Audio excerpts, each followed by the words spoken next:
இப்போ auto driver அவங்க கூட டைப் பண்ணா ஒண்ணு முன்னாடியே இவங்க அட்வான்ஸா அங்க பே பண்ணணும் இல்லையா, அவங்களோட அப்ளிகேஷன் எது அந்த ஓலா ஊபர் ரேபிடோ அப்ளிகேஷன்ல இருந்து பேமெண்ட் பே ஆகணும் இல்லையா.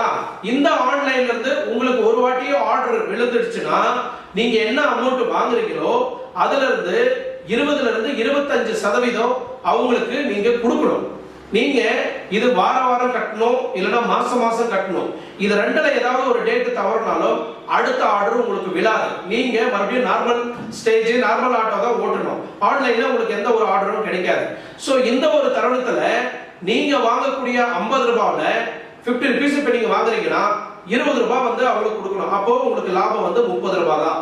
சோ இந்த இடத்துல என்ன பண்றாங்கன்னா 20 ரூபாய் நம்ம அவங்களுக்கு கொடுக்குறோமே, அந்த 20 ரூபாவை நாம ஏன் பேசஞ்சர்ஸ் கிட்ட தலையில கை வைக்க கூடாது அப்படின்னு நிறைய ஆட்டோ டிரைவருக்கு என்ன பண்றாங்கன்னா பேசஞ்சர் தலையில கை வச்சிடறாங்க. அங்க கொடுக்குற 20%